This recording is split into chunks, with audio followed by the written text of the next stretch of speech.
Well,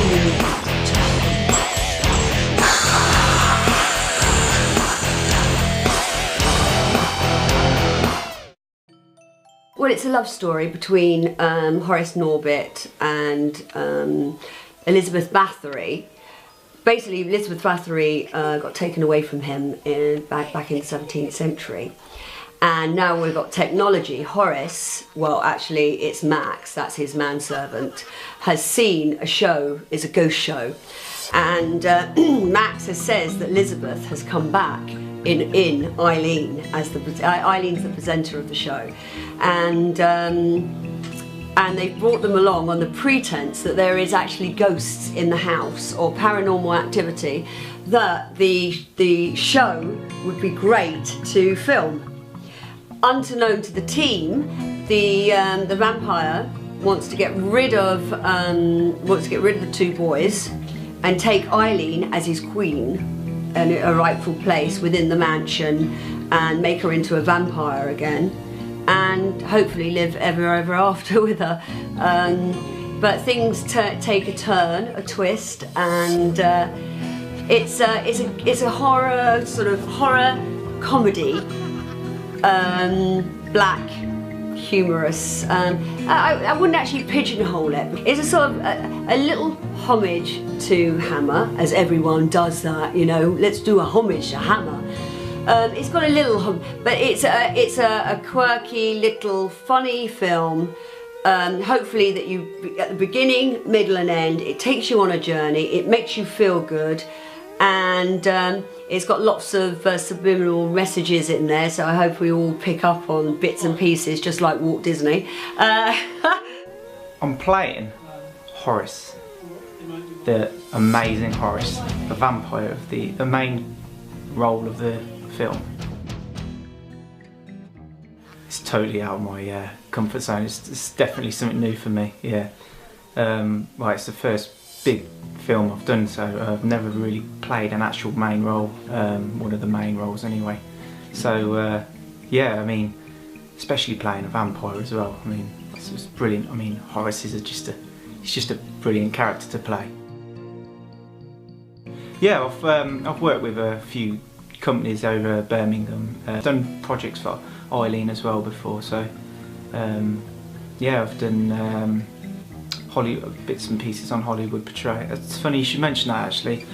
She actually casted me for this part from Hollywood Portray. I did a little scene in Hollywood Portray, so she spotted me on there, and yeah, she liked my little scene I did in there and my improvisation for one little scene I did. And yeah, she whispered in my ear and she said, I want you to play my vampire. She's brilliant, absolutely fantastic, encourages me all the way. You know, like I mentioned before, it's the first actual big project I've been on, so you know, the clues, the tips and the things that and the encouragement that she gave me was just absolutely fantastic. I couldn't ask for a better director. She's brilliant. There's actually been quite a few incidents. Well, the whole film is just hilarious, but my best moments has got to be Simon Vogel. What a character. There's been absolutely loads of funny moments on this set. On camera and off set, it's just a funny team, funny film, and just brilliant. Love it. Yes, I play a character called Simon Vogel, and he's an ex-priest who is defrocked because he performs unsanctioned exorcisms. So the church get rid of him, but he really enjoyed it, so he carries on doing it. So he sort of promotes himself as a kind of exorcist to the stars. I'm kind of inspired by those kind of priests that lead a double life. So, you know, on the surface they're these holy people, but actually what they're hiding from the world is that they're sexual deviants, and Simon Vogel is a bit of a sexual deviant. So we did do this scene where, before I kind of put my holy robes on, I'm in sort of women's underwear, beating myself and praying for forgiveness, all that sort of stuff, and that was quite quite interesting scene to do. That's quite interesting. It's sort of it's like jumping into different characters, having to do so very, very quickly. So I'm enjoying it very much. It's been two different people at the same time. Today we've filmed quite a lot actually. We've filmed bedroom scene, basement scene, garden scene. So I think we're moving quite fast and plowing through it. So we've pretty much filmed most of the characters. We've filmed a lot of their intro shots. We've filmed them arriving to the house and settling in, and now we're moving on to the more later night stuff, doing the dining room scenes and stuff. My character is the servant of the master, and he performs his duties as the master wills him to.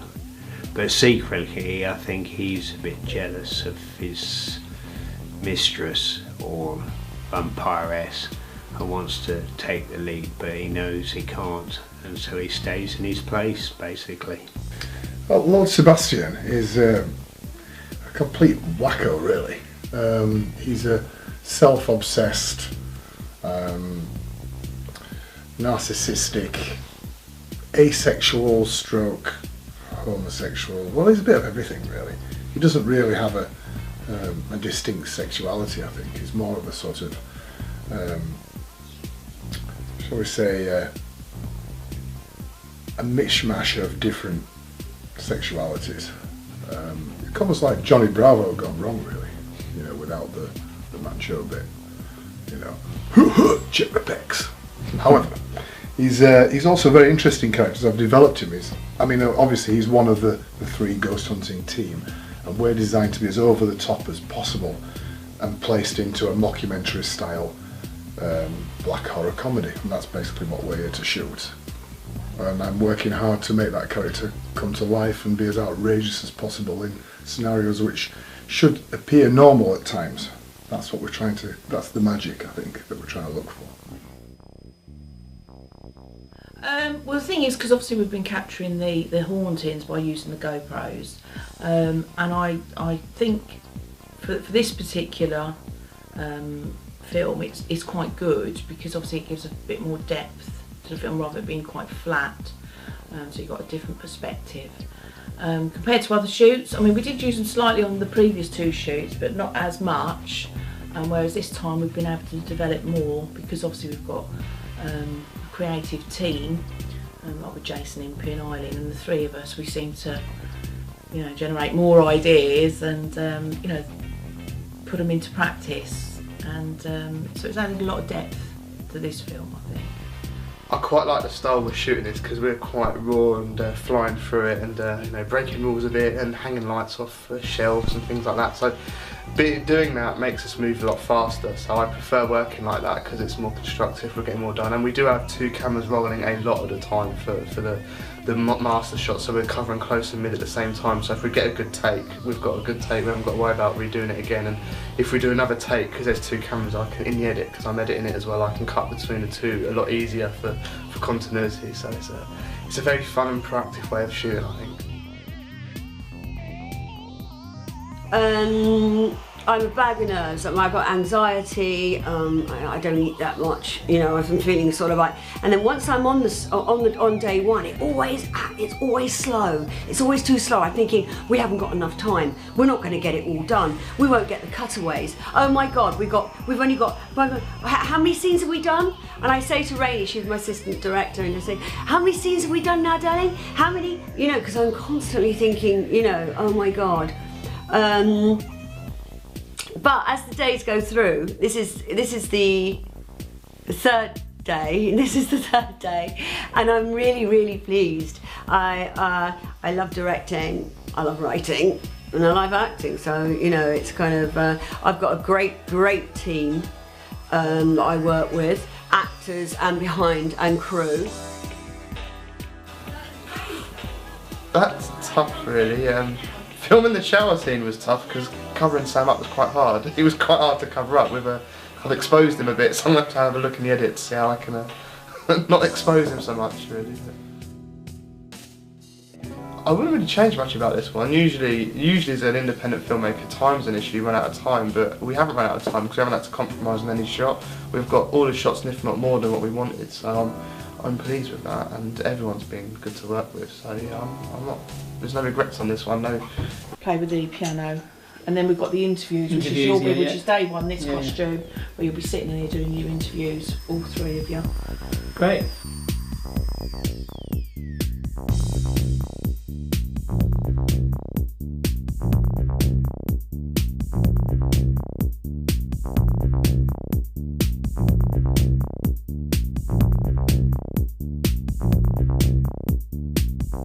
Where we're doing, where we're making the vampire appear through steam. I just find comedy horror quite easy to write and think up.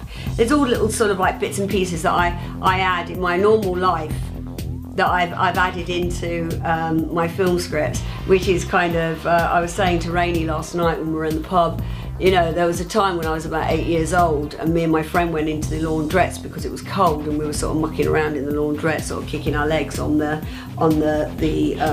washing machines, and we're mucking around. This guy comes in, he must be, I don't know how old, he just looked old because everyone looks old when they're 8, don't they?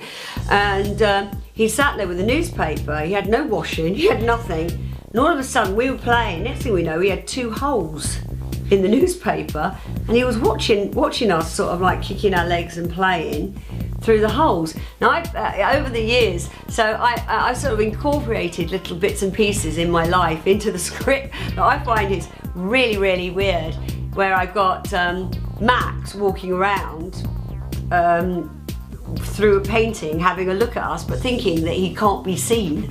You know, sort of bits and pieces like that. I like weirdness. No, kind of